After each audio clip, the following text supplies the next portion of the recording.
Hey Tim, how everyone else? Welcome back to For Running Shoes.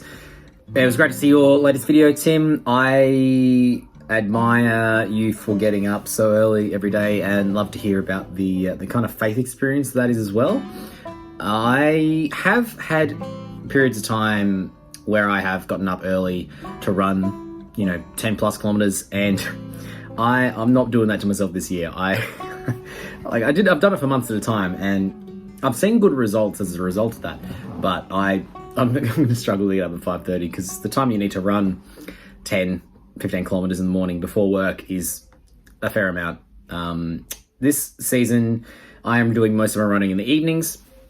Kind of all of my runs will be after work, and I've really integrated my running routine into my work schedule. So, there'll be a couple of run commutes where I catch the bus or I get dropped at work in the morning and then I run home.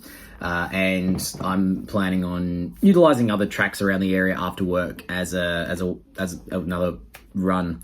My long runs, really, they'll be my only morning runs, and they'll be on weekends. So that's how I'm managing that. This week has been, just really like a capacity building week. I'm laying out the groundwork now to hopefully have a really successful season. This was the second week and still not super high mileage. Like I only ran 29 kilometers this week, but I did it over 5 runs, which that's going to be my standard for the next little while. 5 runs, that is, not 29 kilometers. It's going to be not very many more weeks before I'm doing 29 kilometer runs. So I am still building in kind of the key runs, but I'm focusing at the moment on getting the frequency back in. I haven't done a lot of running over summer, and so I'm just aware that my load's been really, really low, and I'm just keen to get my load higher slowly, so that I avoid injuring myself. I'm really, hoping to get through this season again without injury so that I can set myself up for some really successful running towards the end of the year. I'm hoping to, just have a really quick, successful later half of the year, and have this marathon really set me up well for later things. So I'm thinking long term, and I'm keen to not add too much distance too early. Though next week I'm planning on adding 10 or 15 Ks as I'm introducing my long runs back in again next week. So my longest run this last week was 11 kilometers. It was a fairly slow. It was hot, like it was 32 degrees when I did it. It was a run commute. I don't have any footage from it. It was hot. But when you're at work, you can't hang around forever. You got to go home at some point. So I had water out and it was warm. Took a break or two, but made it work. And the rest of there were a couple of long-ish ones, nothing super long. There was an 8 kilometer run. There was a 5 kilometer run in there. And then there's a couple of recovery pace runs, which I'm going to keep doing. So I'm just getting the frequency in at the moment, and next week I'll start reintroducing long runs. So I'm taking this season a little bit differently. Like it's going to be more of a curve, or actually watching it like that, more of a curve like that, where I'm starting pretty slow, and then I'll be adding distance more quickly over the next few weeks before kind of plateauing a little bit. So next week I plan to run 40 Ks after I haven't run 30 Ks yet in a week this year.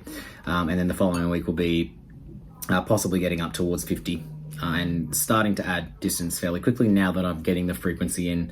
Body's still feeling great. There's no fatigue at all. So we'll see what happens now that I'm really going to start adding load over the next couple of weeks. So next week, at reintroducing long runs, and we'll see how we go from there. It's not going to be super long. It'll probably be like a 10 miler, do a 16K run, and get up to half marathon distance within the next few weeks as well.